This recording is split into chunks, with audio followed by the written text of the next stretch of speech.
A local business in Howard County is starting off this holiday week by getting into the spirit of giving. After seeing the WMAR2 News story about the event venue in Anne Arundel County that shut down, causing customers to lose thousands of dollars, they've reached out to us to see how they could help. It started off as a sad story, but it's beginning to look like it might have a happy ending. WMAR2 News reported a few weeks ago that Bleues on the Water in Glen Burnie had gone out of business.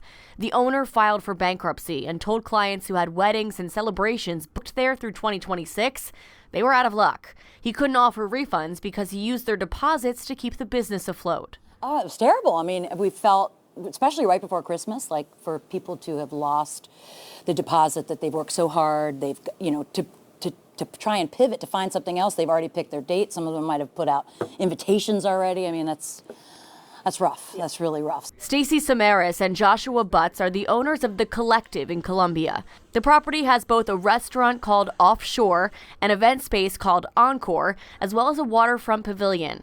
When they heard how people who were looking forward to their once-in-a-lifetime celebrations were suddenly out thousands of dollars, they felt heartbroken, because we know how special events are here, and we cater these events every day. We deal with our guests every day, and to just lose that from under you after all the planning, I can't imagine what that feels like. Then they were inspired.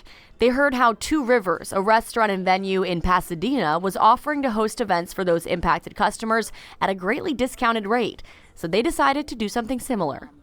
We are going to waive the additional deposit, so just make a flat $1,000 deposit to hold the date, and then we will do 50% off. We'll reduce our minimums, our food and beverage minimums, by half. We'll also, at the end of the event, whatever the total is, we'll take 10% off of it, off of the total fee, just for the food and beverage. And it's important to us that our community knows that we're here for them.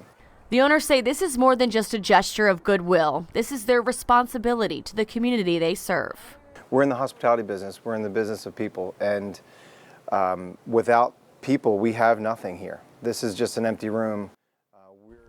Well, if you were impacted by the closure of Bleues on the Water, you can reach out to The Collective and provide them with a copy of your contract, and they'll do whatever they can to work with you on finding a date for your special event.